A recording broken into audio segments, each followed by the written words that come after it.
This is Dale Berkebile of Brandwise, the Business Misfit.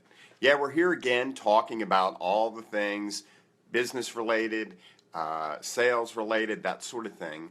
But today we're also going to share some things that, funny, this stuff rolls over into personal life, and we want to address a few things. So today our conversation is going to be about embracing failure, being okay to fail. And as a matter of fact, trying to fail as much as possible.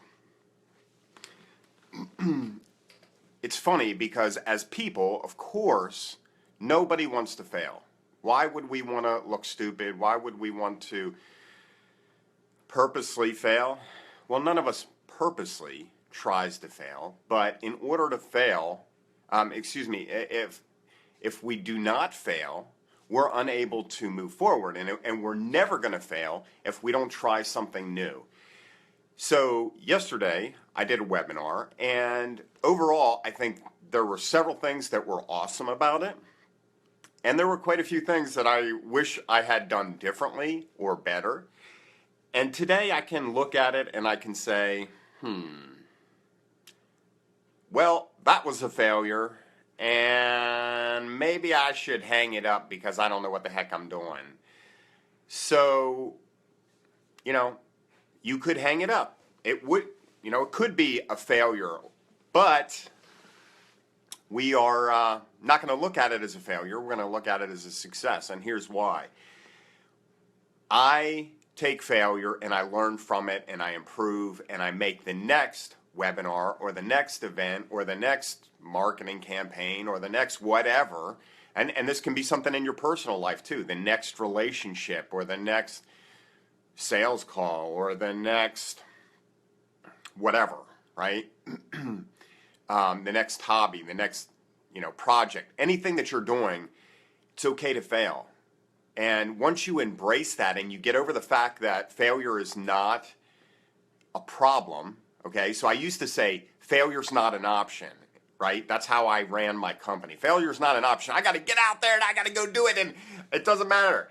And to some degree, I guess that's still a little bit true, but my saying now is more about embracing failure. Failure is part of the process, and if you don't accept that it's part of the process, it will limit you from going out there and doing the things that you need to do. So for example, in my world, if I looked at all the bad things that happened because of the webinar yesterday, then I probably wouldn't do another webinar.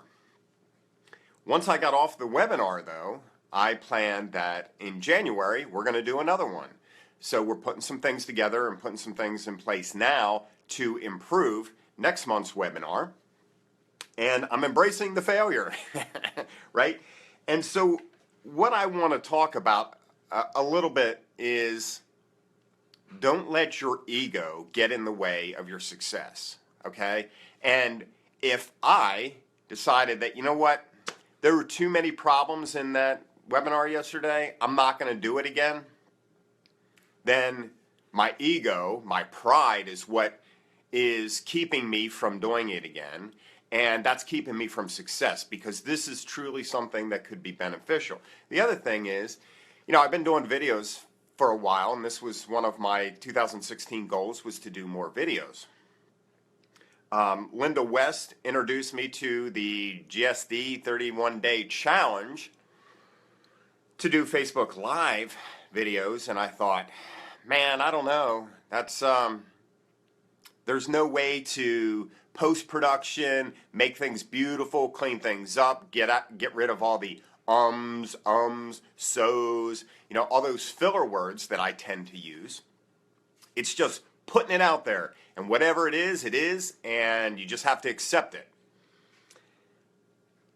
And so, right there, right? Filler words, let's not do that. But my point is that the interesting thing about this is just because these videos aren't perfect,